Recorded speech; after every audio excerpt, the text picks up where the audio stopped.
இத ஷம்சுகோர்த் சூரியன் சுருட்டப்படும் போது ஒரு நொடி சிந்தித்துப் பாருங்கள்.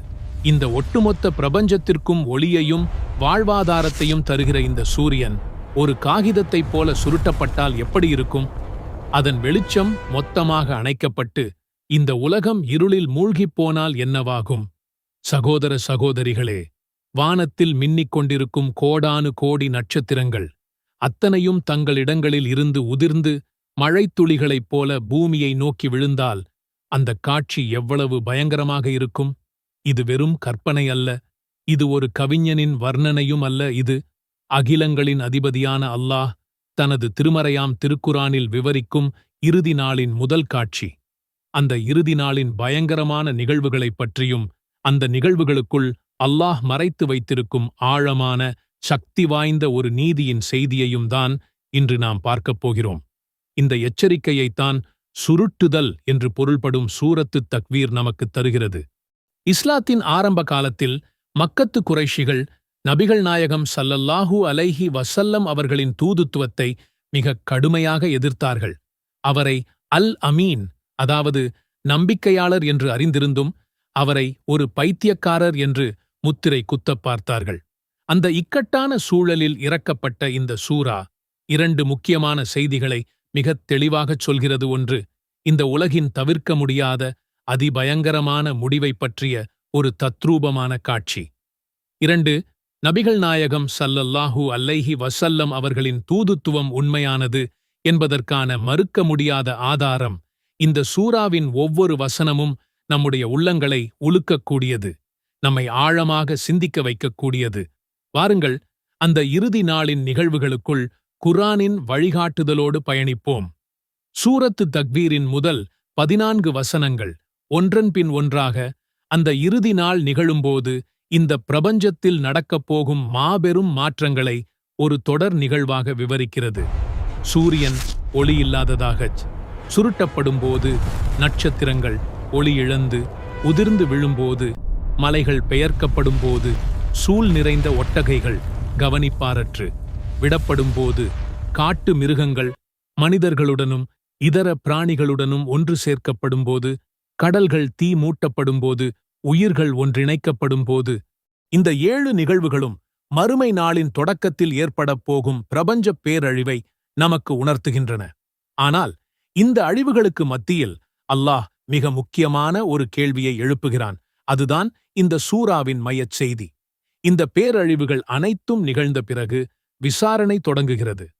அந்த விசாரணையின் முதல் கேள்வி யாருக்காக கேட்கப்படுகிறது தெரியுமா? ஒரு அரசனுக்காகவா? ஒரு தலைவனுக்காகவா? இல்லை.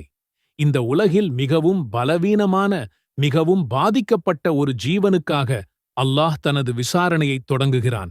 அல்லாஹ் கேட்கிறான், உயிருடன் புதைக்கப்பட்ட பெண் குழந்தை வினவப்படும்போது எந்தக் குற்றத்திற்காக அவள் கொல்லப்பட்டாள் என்று. இந்த 2 வசனங்களின் ஆழத்தை நாம் முழுமையாக உணர வேண்டும். இது இஸ்லாத்திற்கு முந்தைய அறியாமை காலத்தில் அரபு சமூகத்தில் நிலவிய ஒரு கொடூரமான பழக்கத்தை சுட்டிக்காட்டுகிறது. பெண் குழந்தை பிறந்தால் அதை தங்களுக்கு ஏற்பட்ட பெரும் அவமானமாகக் கருதி இரக்கமின்றி உயிரோடு குழி தோண்டி புதைத்துவிடும் வழக்கம் அவர்களிடம் இருந்தது. சிந்தித்துப் பாருங்கள், அந்த பிஞ்சுக் குழந்தைக்கு என்ன தெரியும்? அது என்ன பாவம் செய்தது? இந்த உலகிற்கு வந்த சில மணி நேரங்களிலேயே தன் தந்தையின் கைகளாலேயே மண்ணில் புதைக்கப்படும் அந்த குழந்தையின் நிலையை நினைத்துப் பாருங்கள். அந்த அநீதிக்கு எதிராக அன்று குரல் கொடுக்க யாருமில்லை. ஆனால் மறுமை நாளில் அந்த கொடியவனை அல்லாஹ் நேரடியாகக் கேட்கவில்லை. மாறாக பாதிக்கப்பட்ட அந்த பிஞ்சுக் குழந்தையிடம் கேட்கிறான், நீ என்ன குற்றம் செய்தாய் என்று கொல்லப்பட்டாய்? இது அந்த குற்றவாளியை மேலும் அச்சத்தில் ஆழ்த்துவதற்காக கேட்கப்படும் கேள்வி. தன்னை பாதுகாக்க ஒரு வழியுமின்றி கொல்லப்பட்ட அந்த குழந்தை அன்று அல்லாஹ்வின் முன்னிலையில் சாட்சியாக நிற்கும் அவளை கொன்றவனோ பதில் சொல்ல முடியாமல் தலைகுனிந்து நிற்பான். இந்த பயங்கரமான நிகழ்வுகளைப் பற்றியும் நீதியான விசாரணையைப் பற்றியும் நமக்கு அறிவிப்பது யார்? இது முஹம்மது ஸல்லல்லாஹு அலைஹி வஸல்லம் அவர்களின் சொந்தக் கற்பனையா அல்லது ஏதாவது ஒரு மந்திரவாதியின் வார்த்தையா? இந்த சந்தேகங்களுக்கும் அல்லாஹ்வே பதிலளிக்கிறான். வானில் பிரகாசிக்கும் நட்சத்திரங்களின் மீது சத்தியம் செய்து கூறுகிறான், நிச்சயமாக இது குர்ஆன் கண்ணியமிக்க ஒரு தூதரின் சொல்லாகும். அவர் வலிமையுடையவர், அர்ஷுக்குரியவனிடத்தில் உயர் பதவியுடையவர். அங்கு அவருக்கு மற்ற வானவர்கள் கீழ்ப்படுகின்றனர். அவர் நம்பிக்கைக்குரியவர். இங்கு குறிப்பிடப்படும் கண்ணியமிக்க தூதர் வானவர் ஜிப்ரீல் அலைஹிஸ்ஸலாம் அவர்கள்தான். இந்த குரானை அல்லாஹ்விடமிருந்து பெற்று எந்த மாற்றமும் செய்யாமல் நபிகள் நாயகம் ஸல்லல்லாஹு அலைஹி வஸல்லம் அவர்களின் இதயத்தில் இறக்கியவர் அவர்தான். அவர் வலிமையானவர், அல்லாஹ்வின் அர்ஷுக்கு அருகில் உயர்ந்த தகுதி உள்ளவர், வானவர்களின் தலைவர், நம்பிக்கைக்குரியவர். இத்தனை தெளிவான ஆதாரங்களுக்குப் பிறகும் அல்லாஹ் கேட்கிறான். இந்த கேள்வி நமக்கும் தான். இவ்வளவு தெளிவான எச்சரிக்கைகளுக்குப் பிறகும் மறுமையை மறந்துவிட்டு நாம் எங்கே ஓடிக்கொண்டிருக்கிறோம்? செல்வத்தின் பின்னால், புகழின் பின்னால், அற்பமான உலக ஆசைகளின் பின்னால் ஓடிக்கொண்டிருக்கிறோமா? இது அகிலத்தாருக்கு ஒரு நல்லுபதேசமே அன்றி வேறில்லை. உங்களில் யார் நேர்வழியில் செல்ல விரும்புகிறாரோ அவருக்காக.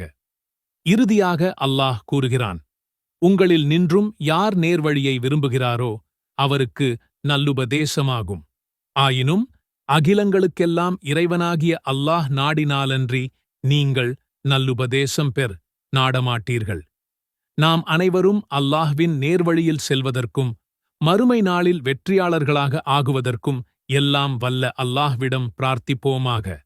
அல் காரியா, அது என்ன? அல் காரியா, அது என்னவென்று உனக்கு எது அறிவித்தது? இந்த 3 கேள்விகளுக்கும் உங்களிடம் பதில் இருக்கிறதா? ஒரு நிமிடம் யோசியுங்கள்.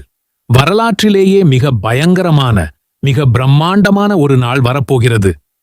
அந்த நாளுக்கு நீங்கள் தயாரா? இன்று அந்த மாபெரும் பேரழிவு நாளை பற்றி, அதன் கற்பனை செய்ய முடியாத ரகசியங்களை நாம் உடைக்கப் போகிறோம். இது வெறும் காணொளி அல்ல, இது உங்கள் வாழ்க்கையின் திசையையே மாற்றக்கூடிய ஒரு இறுதி எச்சரிக்கை. முதலில், அல் காரியா என்றால் என்ன? இது மனங்களை நொறுக்கும் ஒரு பேரொலி, அல்லது அனைத்தையும் நொறுக்கும் ஒரு சம்பவம். இப்போது நாம் பார்க்கும் சுனாமிகள், பூகம்பங்கள் எல்லாம் வெறும் ட்ரெய்லர் தான். ஆனால் அல் காரியா, அதுதான் மெயின் பிக்சர். குரானின் 100 முதல் அத்தியாயமான இது அந்த நாளின் தீவிரத்தை உணர்த்த, அது என்னவென்று உனக்கு தெரியுமா என்று மீண்டும் மீண்டும் கேட்கிறது. ஏன்? ஏனென்றால் அந்த நாளின் பிரம்மாண்டத்தை மனித மூளையால் கற்பனை செய்யவே முடியாது. நம்முடைய அத்தனை அறிவும், அத்தனை கண்டுபிடிப்புகளும் அன்று ஒன்றுமில்லாமல் போகும். அது அந்த அளவுக்கு பெரியது, அந்த அளவுக்கு பயங்கரமானது. அந்த நாளில் என்ன நடக்கும் என்று கேட்கிறீர்களா? குரான் சொல்கிறது, மனிதர்கள் சிதறிய அந்துப்பூச்சிகள் போல இருப்பார்கள். இன்று நீங்கள் ஒரு நாட்டின் தலைவராக இருக்கலாம், பெரிய கோடீஸ்வரராக இருக்கலாம், மில்லியன் கணக்கில் ஃபாலோயர்களைக் கொண்ட இன்ஃப்ளூயன்சராக இருக்கலாம். ஆனால் அந்த நாளில் உங்கள் அத்தனை பட்டங்களும், பதவிகளும், புகழும் அர்த்தமற்றதாகிவிடும்.